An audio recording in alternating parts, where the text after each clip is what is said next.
All right, welcome everybody to episode 4 of the Clutched Up podcast. So the other day, when I got back from Kansas, me and David were in depth having a conversation about some of our favorite race cars. Okay, so like, doesn't matter what era they're in. It doesn't matter, whether it's from the 40s all the way up to now. Just our favorite race cars. So that's something that we wanted to, make into a topic and kind of talk about with you guys.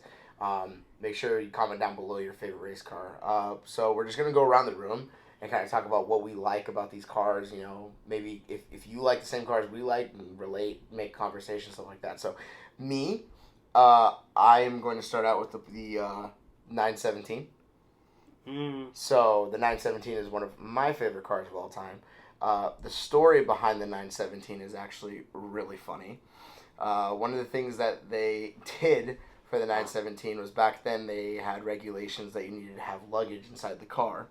Oh, really? Yes. I didn't know that. Yes, absolutely. So what they did was, and if I remember correctly, correct me if I'm wrong, they added luggage into the door.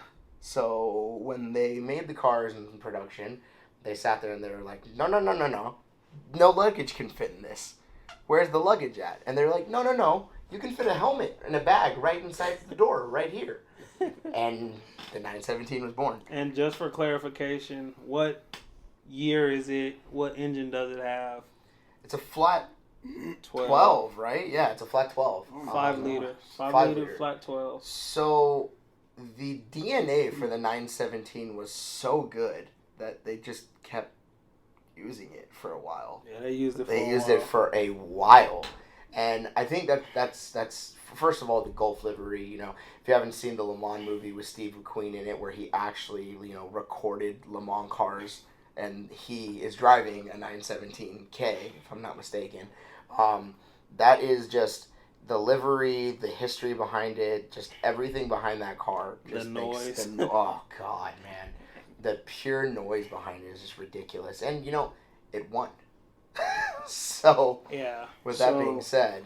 Now that you say something about the luggage, little fun fact, a little bit off topic, but the Zonda, I think it's either the Zonda or the Koenigsegg. They have the luggage, but it's in like the back quarter panel, but like between the door and the wheel well. Can you fit a set of golf clubs inside one of those? Yeah, you can. The only one I know you can fit it inside of is the McLaren GT, because that was like a big thing. You could fit one. You could fit one in a Pagani, because I knew there was a guy that would go to a hotel that I used to work at that had a golf course, and he would. He had a Pagani? Yes. What kind of Pagani? It was a Herrera. Huayra. Oh my God, bro! A Huayra fits golf clubs? He would take it and he would transformer it. You know what that's like? That's like my car having the ski package.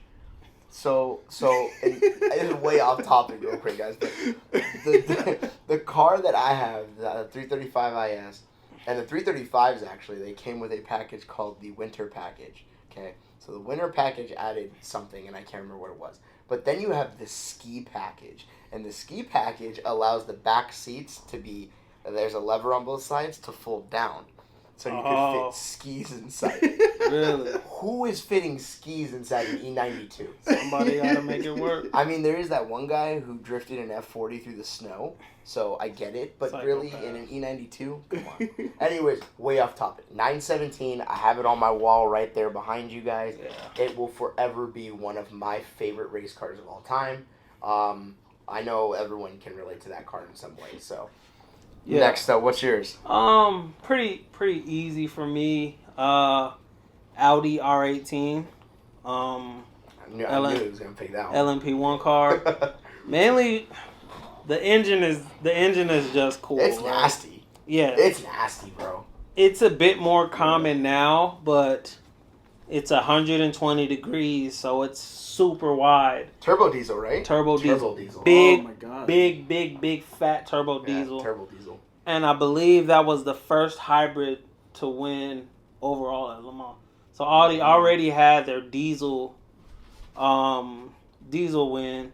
Then they brought the first hybrid, and then they did it again with the first all-wheel drive hybrid, because they had like Ultra, and then they had the e-tron, and it just evolved over the years. I mean, Audi was winning so many races back then, though, man. With in Le Mans, I mean, they were the R8 Ultra from R8 from R8 to 10. I mean, dude, they dominated their late 2000s, man. From 2009 all the way up to 2015. Even before that, though.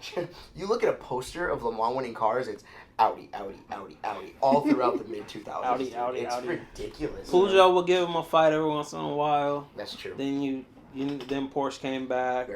Very true. For a long time there, Audi was the guy, and I mean, yeah, that was like an evolution because before that they were like open top roadsters, and then like I said, they just threw tech at it and made it better and better. Do you want to know something really funny about that car? What? I think it looks ugly. The older ones, it looks ugly. The original ones look damn good. The one that me and you were battling each other on Assetto, I think that one is just ugly. That one's okay. The last Audi R18 that they took to Le Mans is like a dumpster fire. But the first year, the first like 2-3 years of it, no way. Perfection, bro. I love those cars. George, what you got? So, kind of going away from Le Mans, I'm gonna have to say the RS200. Okay. I think that. Okay. Yeah.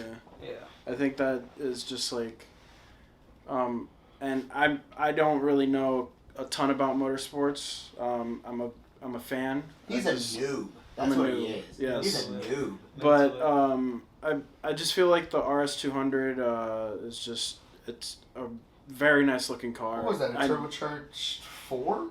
Yeah. Back then. Yeah. Group B. Turbo 4. And it was small too. That's the thing. It weighed nothing. Very small. Weighed nothing, man. And like I said, I don't know much about it, but I think they dominated with that car, didn't they?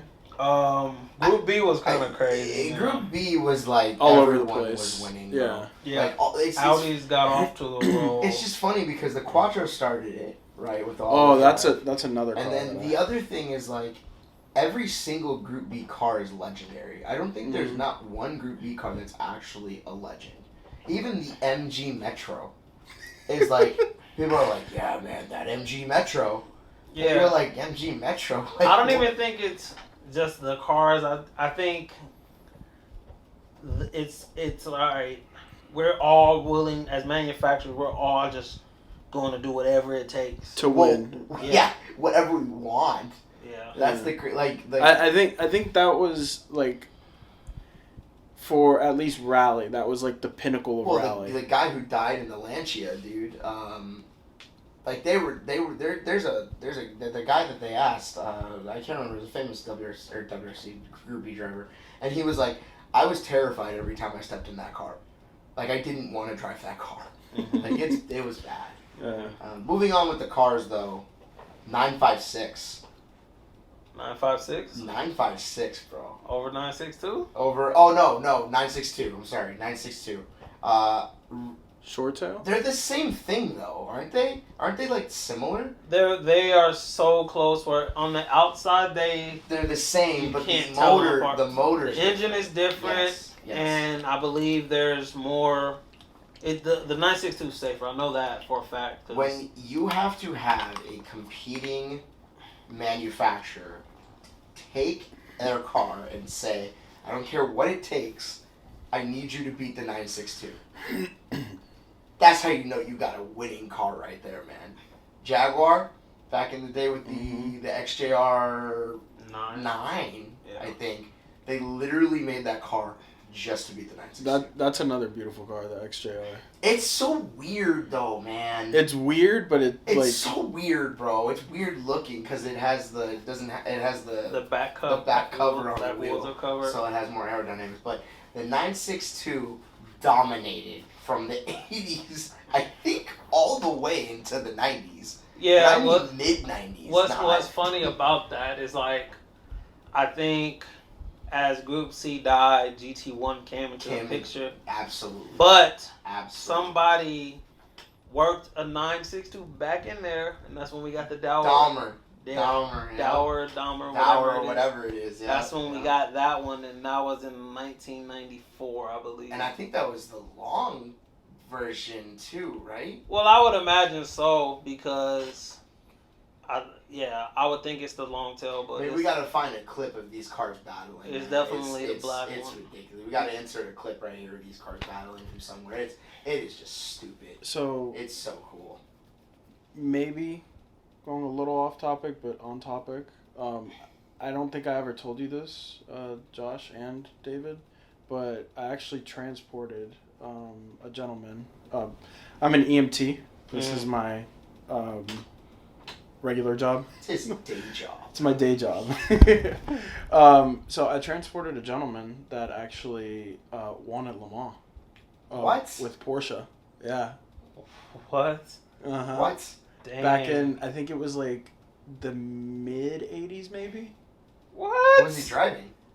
It had to be a Group C car then. Oh yeah, I guess. Yeah, you're right. Yeah. Might have been 956. 956 or 962. I was in the back of the ambulance just talking with him, and he was wearing, I think it was like an F1 shirt, and I'm like, oh, I love F1. I've recently gotten into it, and we started talking about it, and I asked him, I'm like, hey, have you ever gone to an F1 race? Like, boy. He's like, he goes, yeah, I've actually raced at one. I'm like, oh, really? That's really cool. And then he goes, yeah, I'm a Le Mans winner. And I go, no way. Retiring in Florida, man. Retiring in Florida, man. What you got next? 962 was me. It's on you now, man. I'm going to go Subaru Group A rally. Well, it's like there's Group A. Just remember, everyone, Subaru doesn't have a WRC car anymore. Yeah. My guy over there didn't know. But the GC8 two-door Colin McRae rally car. Oh, the 555? Well, there's the 555 four-door with the little wing. Then there's the two-door with the big wing, the GC8. Yeah. Okay. Yeah. That was like rally. When I was a kid, I used to like off-road stuff too. Still do, but like Gran Turismo 1 rally cars, that's a good looking you car. could not get me out of that Subaru. That's a good like looking car. I think the Cosworth was in there and the Lancer was in there too. Yep. But that blue Subaru, man. Yeah. You know how much GC8s go for these days? Like actual 22B. Stupid. Like, dude, the last one that sold was going for like $400,000. No, you're talking about the Pro Drives, right? No. I'm real talking one? about a real GC8. I would think a real 22. It was like $400,000 or $500,000. I would think a real 22B costs more than that. Well, okay. Well, nowadays, this was like 5 or 6 years ago, but nowadays, I would think it would go for more than that. They're probably like almost at $1 million right a now. A little off topic, but a Nismo R400 GTR, the R33. I think it's the R400. That went for $1 million. Oh, are you talking about the R33? The R33, the 400R. Yeah, $400. Yeah, same thing, but yeah, $400. That broke $1 million. I wouldn't be surprised if a Subaru 22B wasn't too far behind it. Way off topic. There's a guy at Pavs who has those wheels on his R32. He has 400R Nismo wheels on his R32, and I saw him park there, and I was like, your wheels, and he goes, yeah, and I was like, those are like rare, and he goes, yeah, they were hard to find, and I was like, where'd you get them from? Don't worry about it. Do you have the car? Like, I know a guy. Where's the car? All right, what you got, George? So kind of going off of what you guys were saying with like kind of iconic battles in Le Mans.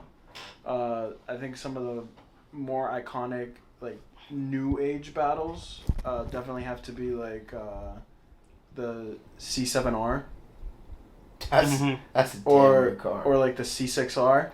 Any CR is a good car. Yeah. Any of them. That yellow just going down the straights. You seen C6Rs racing at Laguna back in the day? Oh yeah. So I can't remember what iteration of the Corvette it was, but it was a Corvette and a Porsche fighting at Laguna. C6R and a GT3. those are GT2s. GT2s. Those are GT2s. So Yeah. and this is why I didn't want to do this whole listed, because how can you not, especially for me, like a lot of people I know sweat Corvettes, especially those Honda guys. Why would you want a Corvette? That's an old man's car. Are you gonna get some New Balances with that? It's because of the Le Mans stuff, right? And I remember watching the C6R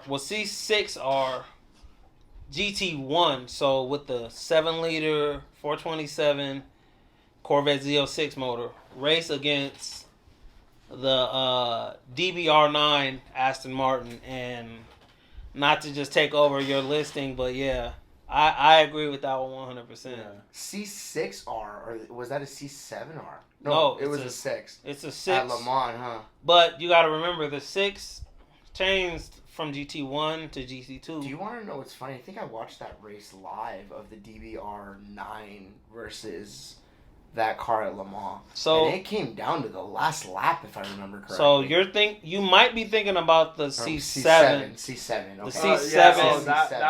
That was a really good race. The C7 versus the Aston Vantage. I'm talking about the V12 Aston. Oh, gotcha. Versus the C6. Yeah. So yeah, I completely agree with you on the Corvette one.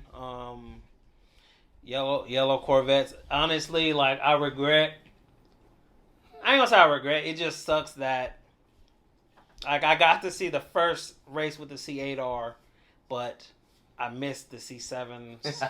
You know what I'm saying? Push rod V8 banging off going off the banks at Daytona. I'm surprised David hasn't brought up his favorite car of all time, the Nissan Delta Wing. Comedy break, guys. He loves that car. We got a comedy break, guys. Or the front wheel drive one.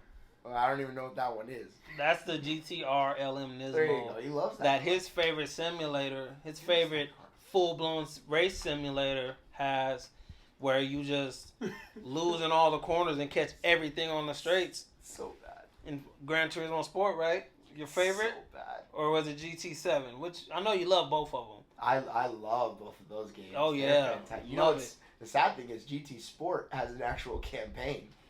GT7 doesn't. Here's how much he loves GT, guys. He was actually contemplating keeping his V3 pedal so he can. Oh well, I might want to hop on Gran Turismo from time to time. So that's how much he loves that. You want to know the last time I hopped on Gran Turismo? I think it was like a year ago. When the DTM car hopped. DTM car. Oh that's yeah. That's the last time I hopped on. But that was when I still played on controller. I tried it on controller. Yeah. I can't play that game on controller anymore. No, but for realsies, the Viper, Oreca. Red and white. The red. Oh god. Gran Turismo 3. Now that we on the topic, the opening scene. I remember when that game came out in 2003. My dad brought it home, and it was one of the first racing games that I played on the PS2. And me and my dad were hot lapping and trying to beat each other's ghost with that car. And not only did they race in the American Le Mans series, but they also raced in JGTC or whatever it's called. It was JGTC when the and they also raced there. Y'all want to hear something funny, bro? So you remember I was telling you how I have Gran Turismo 3? Yeah. I was moving. Okay. I opened the disc. Immortals was in there. The movie with the green. Do you want a copy? I own 3 copies right there. Of Gran Turismo 3? Yep. I don't have a PS2, so it doesn't matter. Oh, okay. But I was gonna open it. I tried to help a brother out, and and he's like, oh, PS2. All right, never mind. Well, I was disappointed though. But now that you got your listing off, I'm surprised it took this long, bro. F1. Okay. McLaren F1. Wait, that GTR. Come on. The McLaren F1 GTR. Yes. Come yes. on. Yes. Yep. Before I go into Over the CLK? Before I go into the GT1 era, which 100% deserves its own episode. I absolutely agree with that. Yeah, the McLaren F1, and I was gonna bring up 911 GT1 because Strassen version. the Porsche fan in me, but they took, and you just love Gordon Murray. Like, I watch his videos where he's talking about designing different cars. He has the new one coming out, not Caparo. Was that the video that you showed me of that car, of the remake of it? Basically, right. But he put a fan on the back of it too. Right. But the amount of detail he goes into for why he's doing this, and the horsepower per liter, and how fast it revs, even like the intake overhead. My man didn't know Mercedes bought a McLaren just so they could develop the CLK. My man didn't know that until I told him.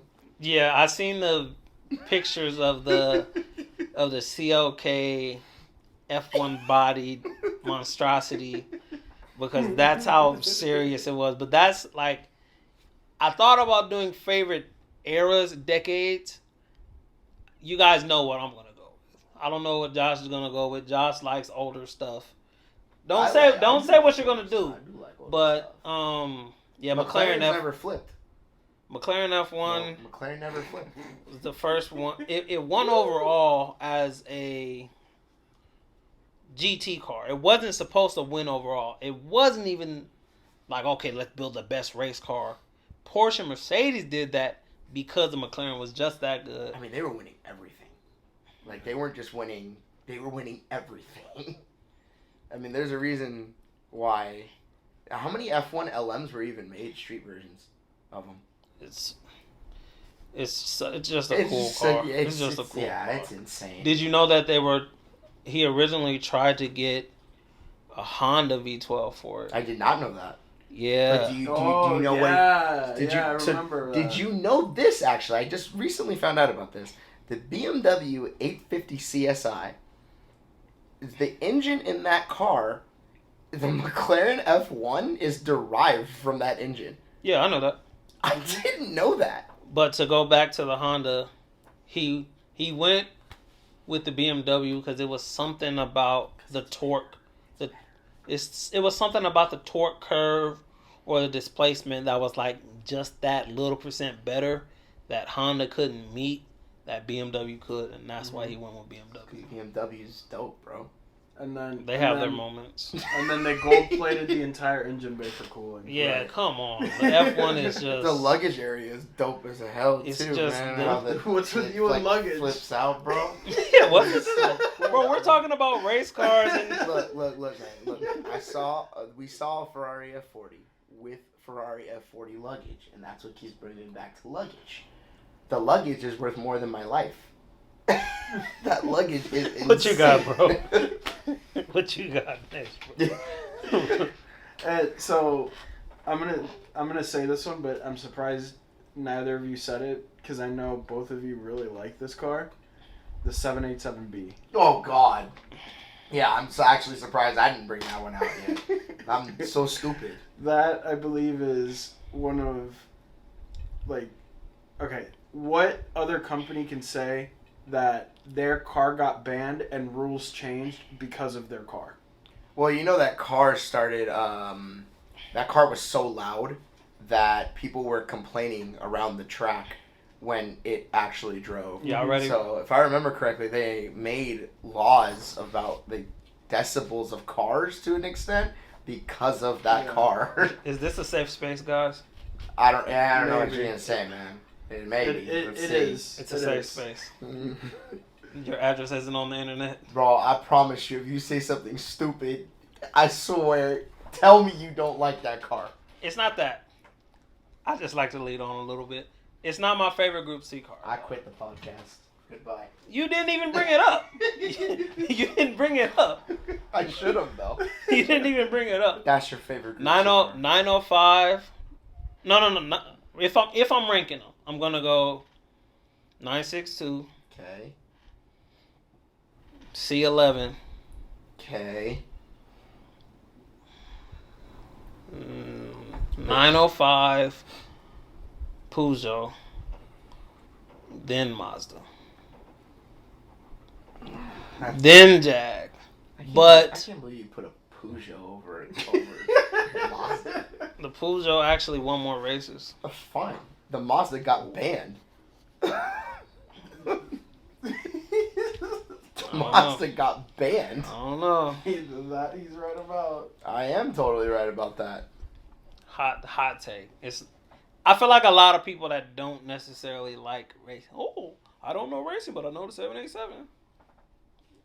I mean, yeah, it was the first Japanese car to win overall. The crazy thing about the 787 is they developed like 3 other cars before the 787. There was the 767. 767, yeah, and like 2 other ones before that one. Every once in a while, all credits to 787. Don't get me wrong. I just stirred the pot a little bit. I don't blatantly cuss out people's stuff the way Josh does. Talking what does about Mazda that make now? Anyway, damn, I lost my thoughts. What's Mazda making now? Speaking of that, I drove by a Mitsubishi dealership yesterday. Didn't even know they even existed anymore. I love watching the onboard of the 787B. It was kind of like a parade lap not too long ago. I think cameras then? Yeah. No, it's like a newer video. Did you just ask if they had cameras then?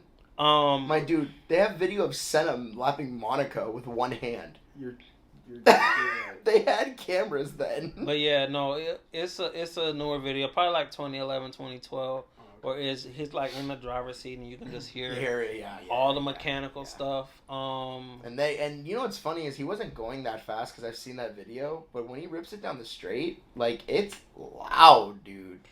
I mean the little burp, burp, burp, burp, burp, just the rotary, it's just nasty. On the topic of Senna, by the way, MP44. Yeah, that's where I was going next. MP44, like it's looking like we're gonna see its win percentage get broken if we haven't already. But I thought the Williams car was up there in wins too. Percentage in a season. Oh, gotcha. But not total wins. Yeah, bro. 1.5 liter twin turbo with Honda with a man pedal too. Honda. Just having to balance all of that. What is it, Josh? Honda. Oh. Honda boy. I'm a Honda boy. Yeah, the fact that they were qualifying with 1,000 horsepower and then turning it down during the race. It's crazy. 80s was so crazy. They'd have... I'm surprised David hasn't said the Lotus yet. Well, that's the thing, like... When I list, like, my favorites, success matters, too, you know? Like...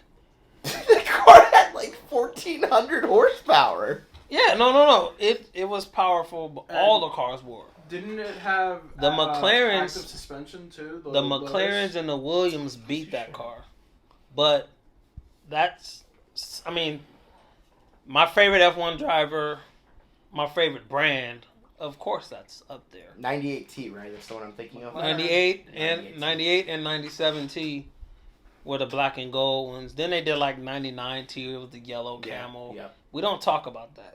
No, we only talk about the 98T. We only talk about 98 and 97. No, my bad. But to his point, they had 1,200 horsepower in qualifying, turn it down to 800 for the race. When you can't even drive that car in a video game, you can't even drive that car. It's bad. How the hell do they drive that car with one hand in real life with a shifter? Like, how is that even possible? And built a round wheel. Built different. Yeah, that too, man. And a round wheel. So you talk about success in race cars and stuff like that. One of my, again, favorite cars all time, Toyota GT1. Alright, so before we were rudely interrupted because David doesn't like to empty out his memory card, we were talking about the Toyota GT1 and how David likes, winning cars.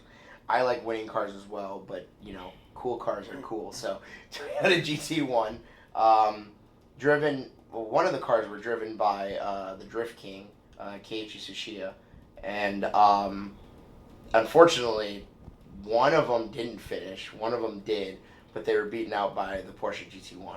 But of course, David has a hot take. So what is your hot take, David?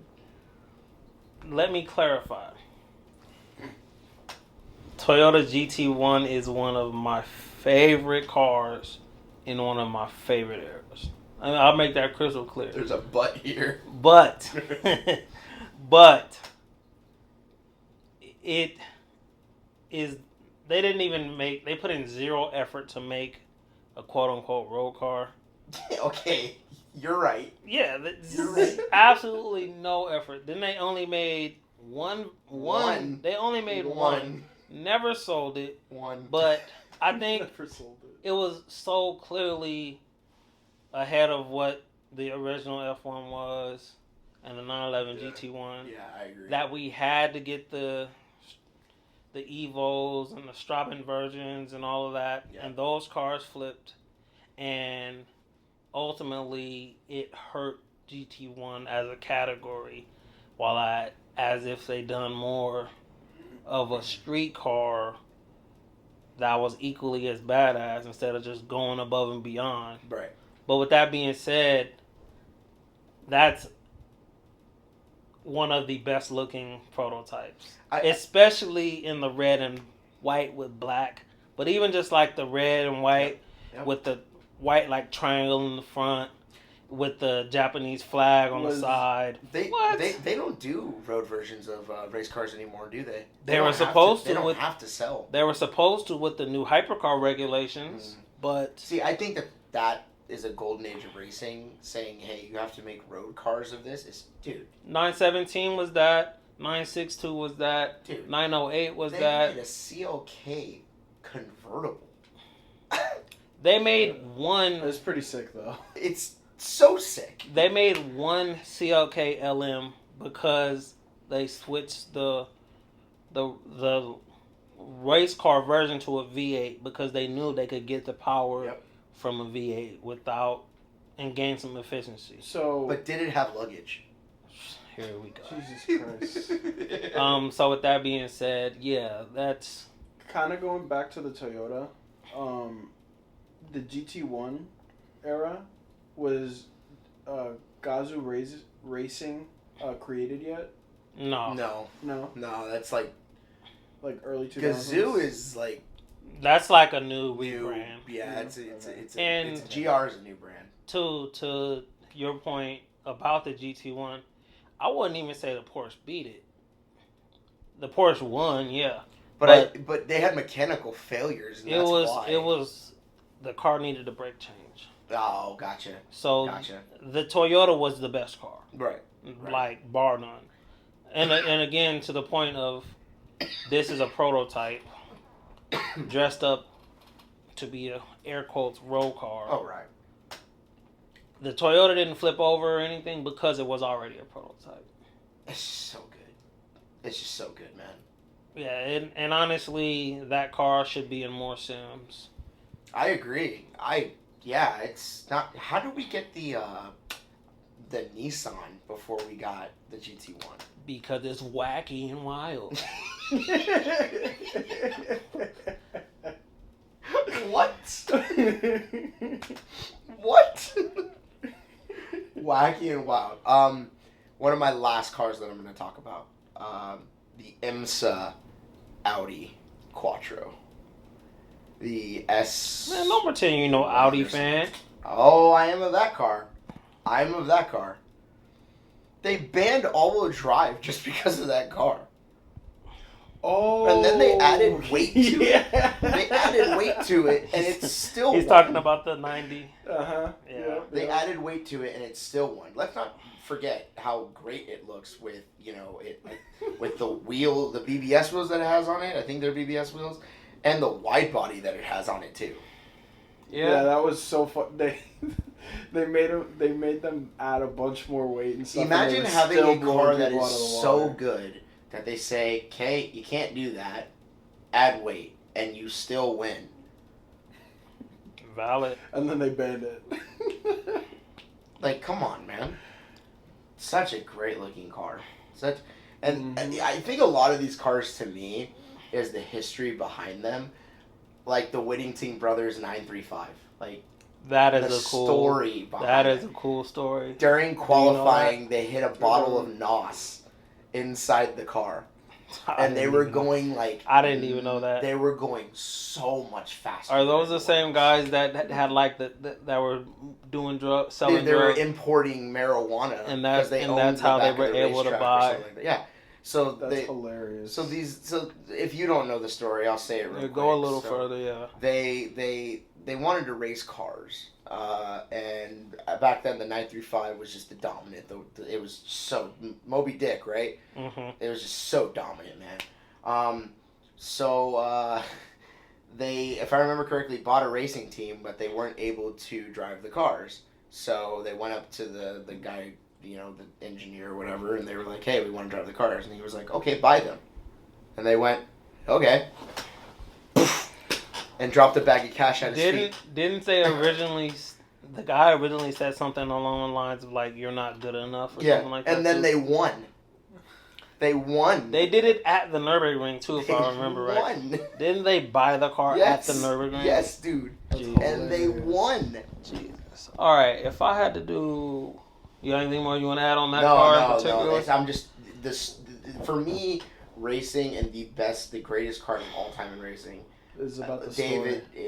I completely agree with David, where it's about the winning and stuff like that, but it's also about that story and about how they got there. How they made the engine for the car, how this failed, so they did this. I mean, the GT40 with the brake change, we all know about it. Come on, like, that's cool. You don't hear stories like that anymore. Even the 919 had... Oh, God, I love that car. It had issues. Oh, God. So, this is the LMP1 car from... like 2010s. Porsche came back. You're so good. Why don't you join F1? This is why. Yeah. This is why we don't want to be. The 919, right? Yeah. Josh is getting his rocks off over the unrestricted version of it, but even the base.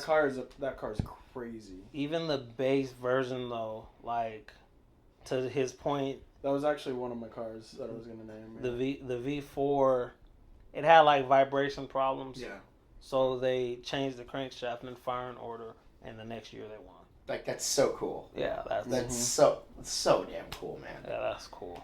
The new Toyota is up there for me, or not the newer Toyota, but the Toyota that broke the Le Mans lap record. That car's up there for me too. That car broke down that year on the last lap because of a turbo failure. 2016. They should have beat Porsche on Porsche's way out. But instead, a one-lap lead, the car broke down. They had like a 4-minute lead when the car broke down. Right. And it was a simple turbocharger failure. Right. Yeah. So, my final one, because you just named my second to final one. But my final would definitely have to be the F2004. Oh. The F1. Yeah. Schumacher. Yeah. Just Schumacher behind the wheel of that car. Just dominating. Do you know how he, started in F1? No. He drove, with Bennington. It was like a car that should not have won. It was a car that had no reason being up front. And then something happened with the traction control, right? Right. Where they can't prove actually, it. I believe I do know. Okay, so a little off topic. I was watching a TikTok, and this girl goes, "Oh yeah, my dad used to be an F1 driver." Okay. But then he got arrested. Okay. So he wasn't able to race the rest of the season, and then he was taken off the roster. Okay. And guess who took his place? Schumacher. That's funny. Wow. That's funny. So that's why Schumacher got a seat. Senna actually started out like that too. Did he? Yeah, a car that had no reason being Oh. up front. Oh, then, yeah. It rained. I think Monaco. Senna But he got was his money in. He was a master at the rain, man. Senna got his money in when it rained. Yeah, he was a master in the rain. The minute it started raining, you knew that Senna was. I mean, he was making up time on people, and it was just ridiculous. I'm not comparing him to Senna, but you know who's like that right now on the grid? Lando. And Max. Lando's really good in the rain. Yeah. He's really good in the rain. Max, Back to my point, you gotta start winning. And I know it's a mix between man and machine. And I think when Lando gets the machine, the man is gonna shine through. Is it really a mix of man and machine these days? What? Yeah. You really think so? Yeah, I do. Put Max. F1 is a mix of man. Put Max in a Ferrari. I still think he would do fine. I don't think he'd be winning every single race. Ferrari is not bad because of their car. Ferrari is bad because of their strategies. Yes. I think Max will get more out of the car. Okay, hear me out. I'm not saying that I don't completely think that it's not man and machine. Obviously, there has to be some form of man and machine. But I think technology has gotten so crazy at this point to where, like, we're doing so many things with technology to where we will never, ever see a Williams driven by Max Verstappen leading the grid. That will never happen. No matter how hard Max drives a Williams, he will not place at the top of the grid. Yeah. Whereas back then, you put Senna in a no-name team car, and it starts to rain, and him against Alain Prost, Nigel Mansell, and he's sitting there winning in a no-name car. Like, that will never, ever happen again. That was man and machine. Well, that was you driving balls to the wall. Kind of it's not really. I just think that's more man than machine. I mean, look at. Fair enough. Look at Max 2016 Brazil, in the Toro Rosso. Is that the one where he drifted the turn? Yes. He did I think 360. I don't remember where he started, but he was pretty low on the grid, and he came up. I don't know what he. Again, it's man and machine.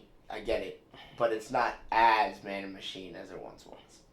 Nowadays, that I don't agree with. This year, no. I don't think it has been that way for a while. It hasn't been that way in a while. In a long time. But at the end of the day, and that's the thing with this like whole dirty era thing, but we kind of getting off topic. Yeah, we are. I guess I'll end the episode here. GT40, man. All day. GT40, all day. Man. Too easy. All day. Even like there's another poster right there of a GT. the winning Ken Miles GT40.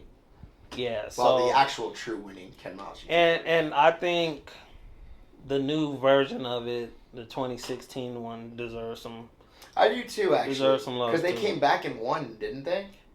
They came back after 40 years or something like that. And they ended up winning again.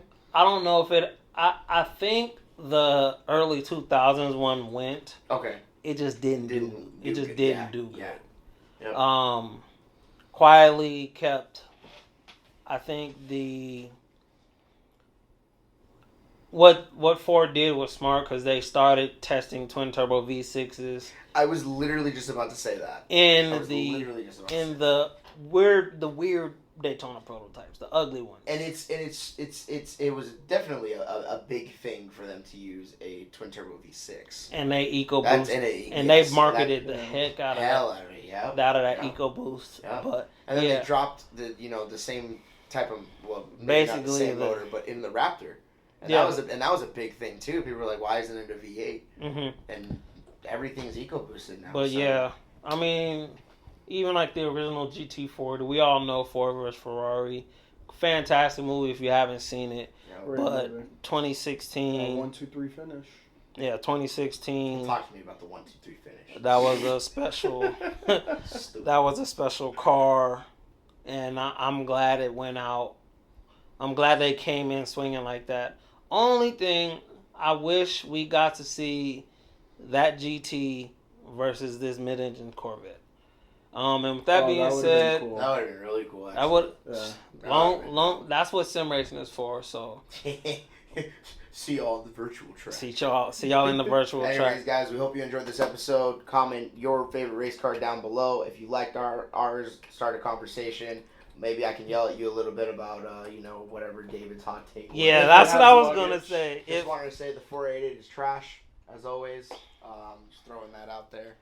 But other than that, comment, subscribe, like. On to podcast number 5, guys. And look at your luggage compartment. Make sure you have your luggage, okay? All right, we're out on this Pagani has the best high-end luggage. Peace.